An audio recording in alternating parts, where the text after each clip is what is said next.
好，今日同大家分享朗天苑2到3人居屋設計。朗天苑係位於元朗嘅新居屋，擁有超過3000個單位。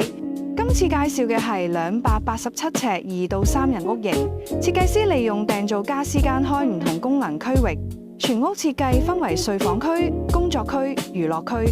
設計師巧妙利用電視牆解決大門對住客廳嘅問題，一齊嚟睇下 VR 效果啦！